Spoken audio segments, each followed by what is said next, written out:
this video, I'm going to talk about all things PSAT. What is the PSAT? What is on the PSAT? How you should prepare for the PSAT?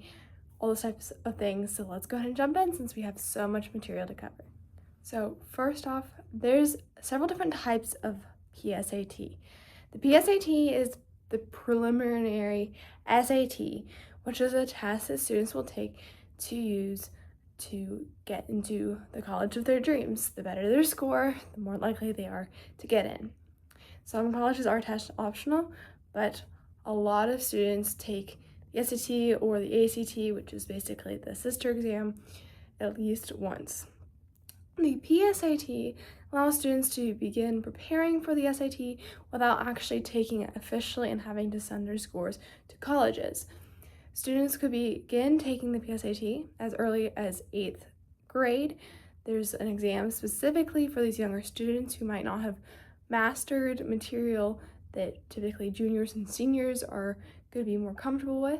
So there's a PSAT 8-9, which only goes up to a score of 1420 versus the SAT is scored out of 1600 because they recognize that at 8th and 9th grade, very few students are going to be able to score a 1600 in the exam. In fact, very few students are going to be able to score even a 1400.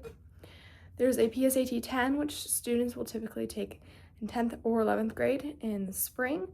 And then there's also PSAT NMSQT, which students will typically take again in 10th or 11th grade, but in the fall. This is the most important exam and the exam that you are most likely taking. NMSQT stands for National Merit Scholarship Qualifying Test. The top 4% or so of students who are in the fall of their junior year and are in the United States have the opportunity to qualify through this exam for scholarships. Typically, if a student scores between the top 2 and 4 percentile, then they will get commended, which is just a nice little award to add to your college resume. And in fact, at some schools might get you some scholarships.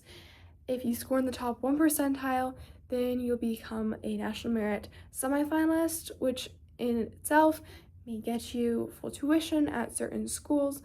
But if you become a finalist, which 95% of students who are semifinalists do, then you very well may qualify for a full ride at certain colleges. If you go on to the last possible status, a National Merit Scholar, about half of finalists become scholars, then you'll get a scholarship from National Merit that you can use to help pay for college. So let's go ahead and talk about what's on the PSAT so you can prepare and maximize your score. The PSAT is broken down, just like in the SAT is, to 2 sections, the reading and writing and the math. There are 2 modules of reading and writing, an easier or more like a medium difficulty, and then either an easier or a harder one, depending on how well you do on your first module. Each of the reading and writing modules has 27 questions, and you have 32 minutes to do them in. There's first half of each module is reading, and the second half is writing. Then you have your math modules after a 10-minute break. You have 35 minutes in each of the 2 modules to complete 22 questions. And just like the reading and writing modules, the test is adaptive. The first module is typically medium difficulty, and then the second module is either harder or easier, depending on how well you did on the medium difficulty module. On the math, you have the ability to use Desmos graphing calculator, and almost all the questions on the exam are multiple choice. There are only a few questions on the PSAT math that are not multiple choice. You just have to fill in a blank. Every single reading and writing problem, however, is multiple choice. So that's basically what's on the PSAT. You'll receive a score after taking the exam about 2 weeks later between a 360 and a 1520, which will predict, if you took the SAT right now, that would be approximately your actual score. Again, it's not scored out of 1600 because they don't expect students to be able to really score this high yet. You also receive an index score, which is what is used in order to calculate your eligibility to become a National Merit Scholar or receive any National Merit awards.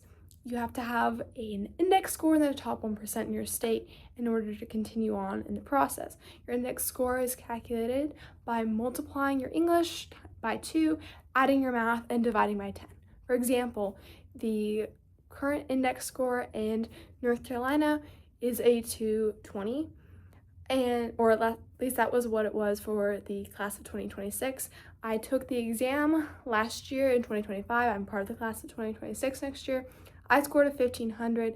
I had a 740 on English and a 760 on math. So I would take my 740, multiply it by 2, and I would add 760, and that would get me to a 2,240. Divided by 10, I would have a 224 index, which would be 4 points higher than the cutoff to be a national merit semifinalist. So I'm a semifinalist. Hopefully I'll become a finalist. We'll see. So how should you prepare for the PSAT? I'd really only suggest preparing for it if you are in the top 5% of your high school graduating class and you have finished algebra 2, geometry, trigonometry, algebra 1, of course, that goes without saying, because you need to have strong reading and writing and math skills going into this test to be able to score that high. That said, if you do meet those criteria, it might be worth preparing so that you have the option of attending certain schools for a full ride. And I'd suggest spending some time over the summer doing that. If you have that time, use Khan Academy, use Blue Book practice exams for honestly all students, no matter where your starting score is, no matter what rank you are in your current class. I'd suggest taking a practice test because typically if you take a practice test, students will score better. It's shown that way that if you take the PSAT, you're typically going to score better on the SAT.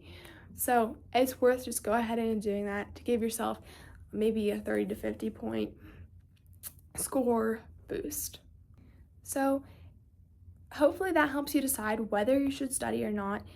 Again, make sure you take that baseline practice test to figure out where you need to work, and emphasize English studying because that's weighted doubly of what math is on your index score.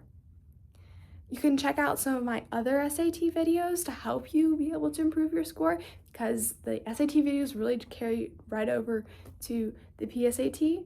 The PSAT is really nice though because it does have the opportunity to award you full ride scholarships that the SAT and the ACT really don't. So again, make sure you really do approach this exam seriously, but realize that it's not going to change the rest of your future if you get a bad score. It's not going to wreck your college dreams because it's the PSAT. Colleges will never see it, and so don't stress about it too much because if you get a great score, then awesome, great for you, but if you don't, there's nothing really horrible that's going to happen for it. It'll just give you an idea of where you need to study and prepare for when you take the real SAT. If you enjoyed this video, then please like and subscribe. I'm applying to college right now, and you can help me monetize my channel, paying for college, and also improve my college application by engaging, subscribing, and just helping me out in general. If you have any questions or ideas for future videos, make sure you put those in the comments below because I'd love to help you. Again, if you're taking the PSAT, check out all my other SAT videos because those will help you as you're preparing for this exam and help you to be able to maximize your score. So good luck on the PSAT, guys, and I'll see you again soon.